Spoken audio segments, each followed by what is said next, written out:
Assalamualaikum warahmatullahi wabarakatuh. Perkenalkan, saya Yulprinindila Habu. Saya dari Universitas Negeri Gorontalo. Baiklah, di sini saya akan menjelaskan soal dan juga jawaban untuk materi UAS pada mata kuliah akuntansi perpajakan. Langsung saja pada soal nomor 1. Merekonsiliasi laporan keuangan komersial menjadi laporan keuangan fiskal akan menimbulkan koreksi fiskal positif dan koreksi fiskal negatif. Jelaskan kedua jenis koreksi fiskal tersebut dan berikan contoh masing-masing. Yang kedua, akibat koreksi fiskal dari laporan keuangan komersial menjadi laporan keuangan fiskal menyebabkan perbedaan antara laba komersial dan laba fiskal. Perbedaan tersebut dikelompokkan menjadi beda tetap dan beda waktu. Jelaskan kedua jenis perbedaan tersebut dan berikan contoh masing-masing. Yang ketiga, apabila laba akuntansi berbeda laba fiskal, apakah perlu melakukan pembukuan ganda?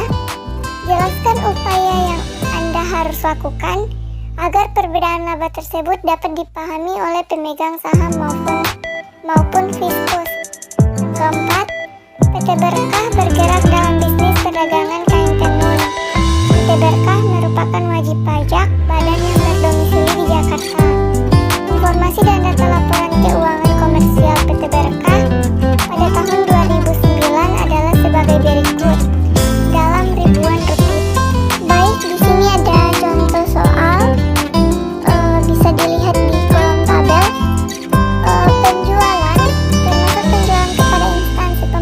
Sebesar 200.000, harga belum termasuk PPN, itu sebesar 1.250.000. Kemudian ada persediaan 1 Januari 2019, itu sebesar 200.000.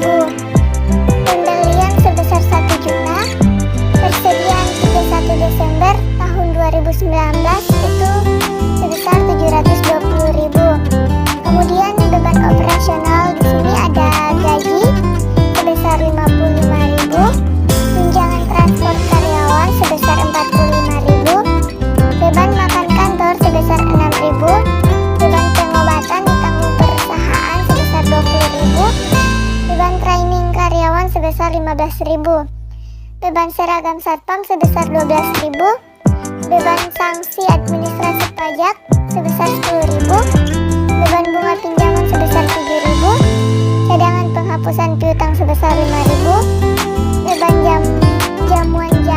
jamuan tamu tanpa daftar nominatif sebesar 10.000, beban listrik dan telepon kantor sebesar 24.000, PBB dan bea materai sebesar 3.000, penyusutan AC tetap sebesar 40.000, premi asuransi kebakaran pabrik sebesar 10.000, bantuan untuk panitia HUT Republik Indonesia sebesar 5.000, sumbangan ke panti asuhan Amelia sebesar 8.000. Kemudian ada pendapatan lain-lain, di sini ada sewa kendaraan box kepada FH Sejahtera setelah dipotong PPh sebesar 9.800, keuntungan sales syukur sebesar 5.000, penerimaan kembali PBB yang telah dibebankan sebesar 5.000, jasa giro bank semesta sebelum dipotong PPh 2.000, penghasilan bunga deposito sebelum dipotong PPh 1.000, dan yang terakhir adalah laba neto penjualan dari Malaysia sebelum dipotong pajak penghasilan negara sumber sebesar 20%, itu ada 200.000. Baik, di sini ada contoh soal, bisa dilihat di kolom tabel. Penjualan termasuk penjualan kepada instansi pemerintah sebesar 200.000, harga belum termasuk PPN, itu sebesar 1.250.000. Kemudian ada persediaan 1 Januari 2019, itu sebesar 200.000, pembelian sebesar 1 juta, persediaan 31 Desember tahun 2019 itu sebesar 720.000. Kemudian beban operasional di sini ada gaji sebesar 55.000,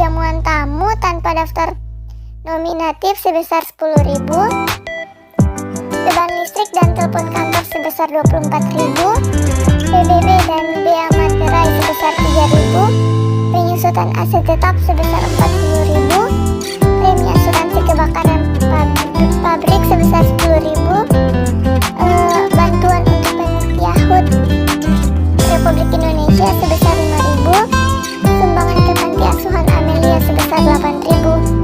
Kemudian ada pendapatan lain-lain. Di sini ada sewakan runbox kepada FH Sejahtera setelah dipotong PPh sebesar 9.800, keuntungan selisih kurs sebesar 5.000, penerimaan kembali PBB yang telah dibebankan sebesar 5.000, jasa giro bank semesta sebelum dipotong PPh 2.000, penghasilan bunga deposito sebelum dipotong PPh 1.000, dan yang terakhir adalah laba neto penjualan dari Malaysia sebelum dipotong pajak penghasilan negara sumber sebesar 20%, itu ada 200.000. Selanjutnya yaitu keterangan tambahan.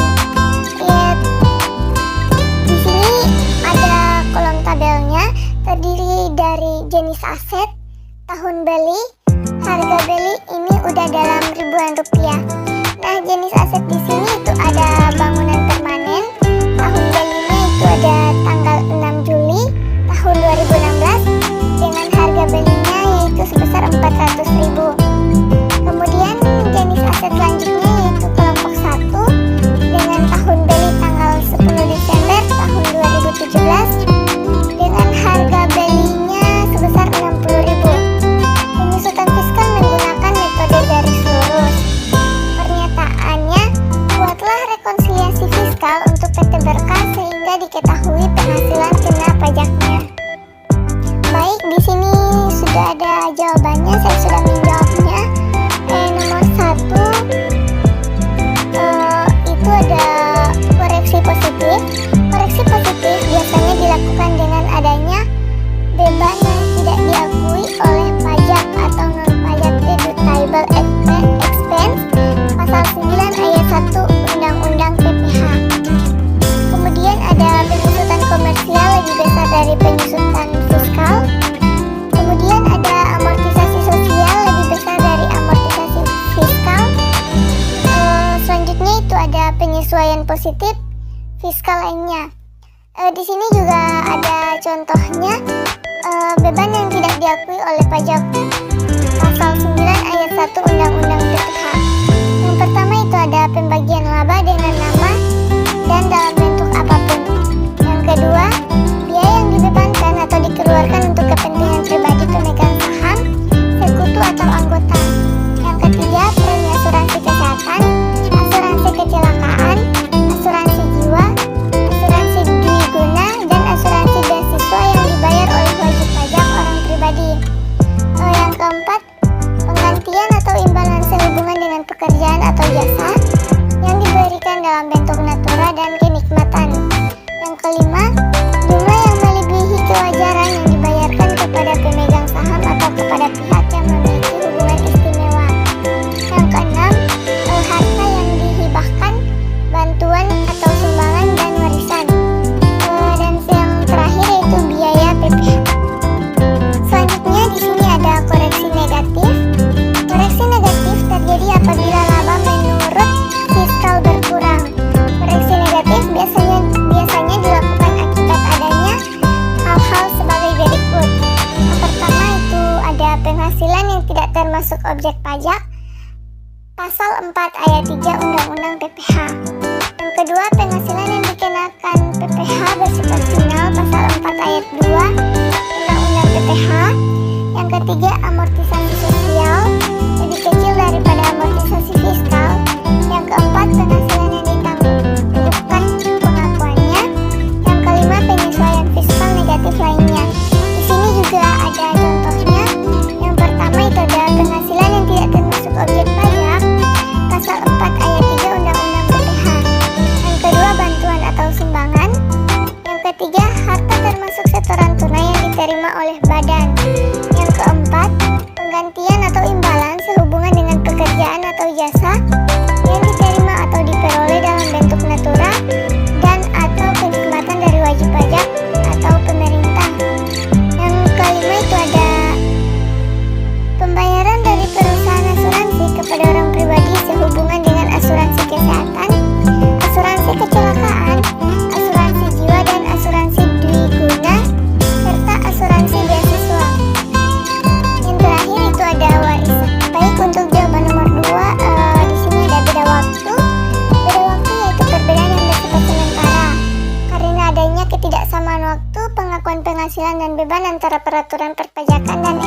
angka. Di sini juga ada contohnya. Yang pertama itu ada akrual dan realisasi. Yang kedua ada penyusutan dan amortisasi. Yang ketiga ada penilaian persediaan. Dan yang terakhir di sini ada kompensasi kerugian fiskal. Jawaban nomor 3. Jika terbuat perbedaan perhitungan antara laba menurut komersial atau akuntansi dengan laba menurut perpajakan, maka dilakukan rekonsiliasi fiskal. Laporan keuangan komersial ditujukan untuk menilai kinerja ekonomi dan keadaan finansial dari sektor swasta. Sedangkan laporan keuangan fiskal lebih ditujukan untuk menghitung pajak. Koreksi fiskal positif akan menyebabkan laba kena pajak akan bertambah, sedangkan koreksi negatif akan menyebabkan laba kena pajak berkurang. Dengan demikian, untuk keperluan perpajakan, wajib pajak tidak perlu membuat pembukuan berdasarkan standar akuntansi keuangan atau SAK. Dan pada waktu mengisi SPT tahunan PPH, terlebih dahulu harus dilakukan koreksi-koreksi fiskal. Nah, upaya meminimalkan persepsi negatif atas perbedaan laba menurut PSAK dan fiskal dapat dilakukan dengan menerbitkan laporan keuangan tunggal untuk semua kepentingan. Dalam laporan keuangan tunggal tersebut tercantum satu jenis laba memiliki laba komersial dan laba fiskal. Dengan demikian, persepsi negatif tentang adanya kecurangan akuntansi dalam pelaporan keuangan dapat diminimalkan. Perusahaan dapat melakukan rekonsiliasi fiskal atas laporan keuangan komersial untuk mendapatkan rugi atau laba fiskal. Baik, di sini ada contoh soal, bisa dilihat di kolom tabel. Penjualan termasuk penjualan kepada instansi pemerintah sebesar 200.000, harga belum termasuk PPN. Itu sebesar 1.250.000. Kemudian ada persediaan 1 Januari 2019 itu sebesar 200.000. Pembelian sebesar 1 juta. Persediaan 31 Desember tahun 2019 itu sebesar 720.000. Kemudian beban operasional di sini ada gaji sebesar 55.000, tunjangan transport karyawan sebesar 45.000, beban makan kantor sebesar 6.000, beban pengobatan ditanggung perusahaan sebesar 20.000, beban training karyawan sebesar 15.000, beban seragam satpam sebesar 12.000, beban sanksi administrasi pajak sebesar 10.000, beban bunga pinjaman sebesar 7.000, cadangan penghapusan piutang sebesar 5.000, beban jamuan tamu tanpa daftar nominatif sebesar 10.000, beban listrik dan telepon kantor sebesar 24.000, PBB dan bea materai sebesar 3.000, penyusutan aset tetap sebesar 40.000, premi asuransi kebakaran pabrik sebesar 10.000, bantuan untuk panitia HUT Republik Indonesia sebesar 5.000, sumbangan ke panti asuhan Amelia sebesar 8.000. Kemudian ada pendapatan lain-lain. Di sini ada sewa penrantok kepada FH Sejahtera setelah dipotong PPh sebesar 9.800, keuntungan selisih kurs sebesar 5.000, penerimaan kembali PBB yang telah dibebankan sebesar 5.000, jasa giro bank semesta sebelum dipotong PPh 2.000, penghasilan bunga deposito sebelum dipotong PPh 1.000, dan yang terakhir adalah laba neto penjualan dari Malaysia sebelum dipotong pajak penghasilan negara sumber sebesar 20% itu ada 200.000. Di sini ada lanjutannya. Langsung saja. PBB dan bea materai juga menurut akuntansi dan menurut fiskal itu sama sebesar 3.000. Penyusutan aset tetap di sini menurut akuntansi dia 40.000, sedangkan menurut koreksi fiskal bagian positifnya dia 5.000, dan menurut fiskal dia 35.000. 35.000-nya itu dari 40.000 dikurang 5.000, maka hasilnya yaitu 35.000. Dengan keterangan pasal 11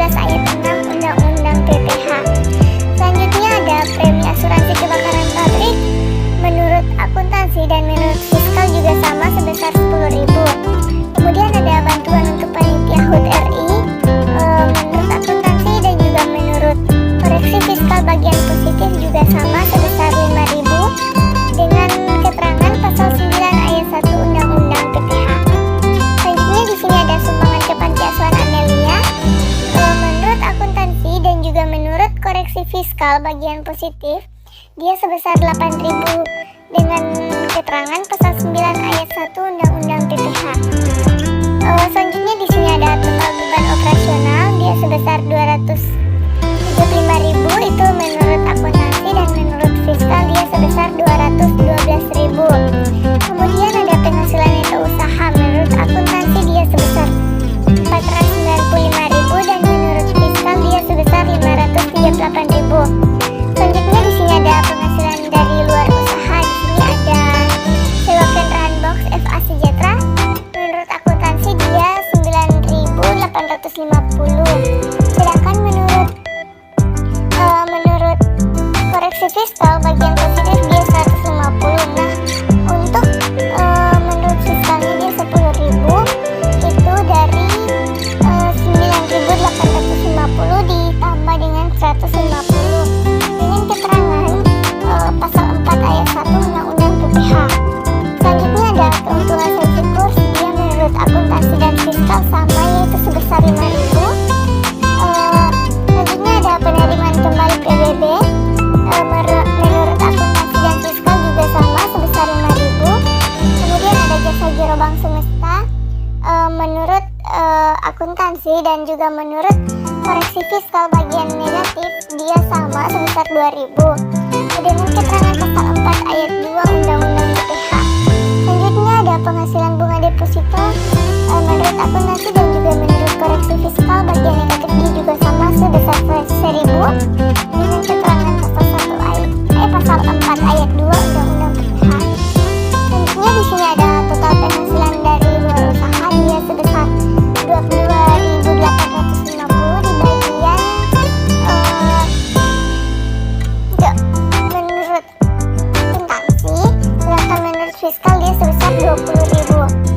Kemudian ada beban dari luar usaha, di sini ada laba bersih usaha dalam negeri, menurut akuntansi dia ada sebesar 517.850, sedangkan menurut fiskal dia sebesar 558.000. Selanjutnya ada penghasilan dari Malaysia, menurut akuntansi sebesar 200.000, menurut fiskal juga sama sebesar 200.000. Maka di sini didapatkan penghasilan kena pajaknya menurut akuntansi Rp717.850 dan menurut fiskal itu sebesar Rp758.000. Baik, itulah materi UAS, soal dan jawabannya yang dapat saya sampaikan. Lebih kurangnya mohon maaf. Wabillahi taufiq wal hidayah. Wassalamualaikum warahmatullahi wabarakatuh.